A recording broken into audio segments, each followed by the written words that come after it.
पूर्वेला नेलंय का पश्चिमेला नेलंय का दक्षिणेला नेलंय काही कळायला मार्ग नाही. सगळ्या दिशांकडे जावं वाटतं पण कुठं जाण्याची गती प्राप्त होत नाही. काय करावं कळेना.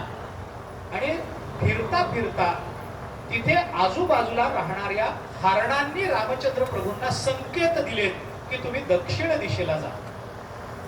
हरणांचा संकेत आहे. काही काही वेळेला अशा पद्धतीचे संकेत मिळतात. आपण ते गांभीर्यानं घेत नाही, कारण प्रत्येक वेळेला ते मिळत नाही. आणि मिळालेला संकेत प्रत्येक वेळेला गांभीर्याने घेऊ तर आपण अंधश्रद्धा होऊ. याच्याकरता संकेत शास्त्राचाही एक अभ्यास सांगितला गेला. संकेत मिळतो हे नर्मदा परिक्रमेला जाऊन आलेल्या लोकांना विचारा.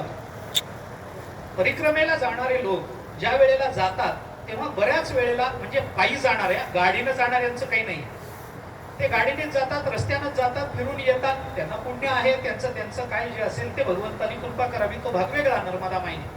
परंतु चालत जाणारे जे लोक आहेत ज्यांना 4-4 महिने लागतात, ते कुठेतरी या नर्मदेच्या परिक्रमेमध्ये रस्ता चुकतात.